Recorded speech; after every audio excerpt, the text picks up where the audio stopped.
এই যে গত রাত্রে বাংলাদেশের একজন প্রথিতযশা আলেম, যিনি লেখকও, আমাদের সিলেটের মাওলানা আইনুল হক কাসেমি, হাদিসের ক্লাস করাচ্ছে রাতের বেলা, ওইখান থেকে ধরে নিয়ে গেছে। কেন? প্রথম আলোর দেওয়া মামলায়। আচ্ছা, কি করেছে সে? প্রথম আলো পুড়িয়েছে। ওইখানে তো যাই নাই, গেলে না পুরানোর আলাপ, যাই নাই, খালি ফেসবুকে একটা পোস্ট দিয়েছে, আর কিছু না। হ্যাঁ, ফেসবুকে পোস্ট দিয়ে পোড়াতে বলেছে, তাও না, পোস্ট দিয়েছে ঘটনা ঘটার পরে। আর প্রথম আলোর উপর সবার রাগ যেহেতু আছে, এটা তো স্বাভাবিক। আপনার দুশ্মন যদি ক্ষতিগ্রস্ত হয়, আপনি একটু মজা নিবেন, একটু টিটকারি করবেন, এটা দুনিয়াতে কেউ করতে পারে। হ্যাঁ, এটার জন্য জবানের জবাব জবান দিয়ে না দিবা, কলমের জবাব কলম দিয়ে না দিবা।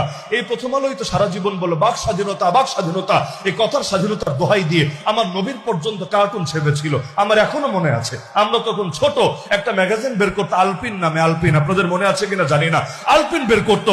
ওই আলপিন আমার নবীর ব্যঙ্গচিত্র পর্যন্ত ছেপেছিল। ওই সময় বাইতুল মুকাররমের খতিব যিনি ছিলেন, আল্লামা ওবায়দুল হক রাহমাতুল্লাহি আলাইহি, আমাদের সিলেটের কৃতি সন্তান, অবশেষে পুরো দেশ যখন ফুঁসে উঠেছিল, ওনার কাছে গিয়ে হাত পা ধরে কোনোভাবে ক্ষমা টমা চেয়ে নিজেদের অস্তিত্ব বাঁচাতে পেরেছিল। কারণ ওই সময়ের বাংলাদেশ আর এখনের বাংলাদেশ এক না।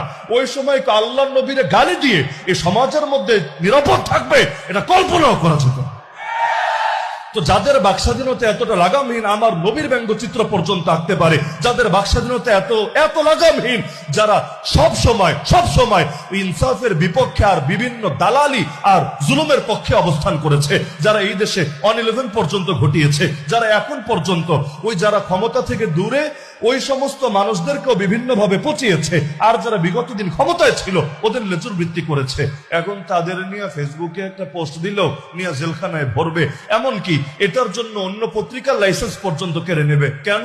ওরাই তো সমাজের মধ্যে মূল ভিআইপি, আর আমরা তো কচুরিপানা। এমনই অবস্থা না?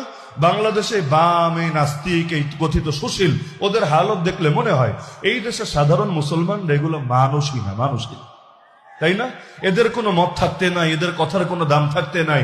এই যে এক একটা জুলাই সনদ বানায়, সংবিধান বানায়, এই বানায় সেই বানায়, আপনি দেখেন তো এগুলোতে জনমানুষ, এই সাধারণ মুসলমানদের কয়জনের মতটা সেখানে গিয়ে স্থান পায়, কয়জনের মতের প্রতিনিধিত্ব হয়? আপনি খোঁজ নিলে দেখবেন ওই যত নীতি, যত আইন, যত বিধান, যত কানুন এই দেশে প্রণীত হয়, অধিকাংশই এমন দেশের 80% মানুষের মত সেখানে কোনো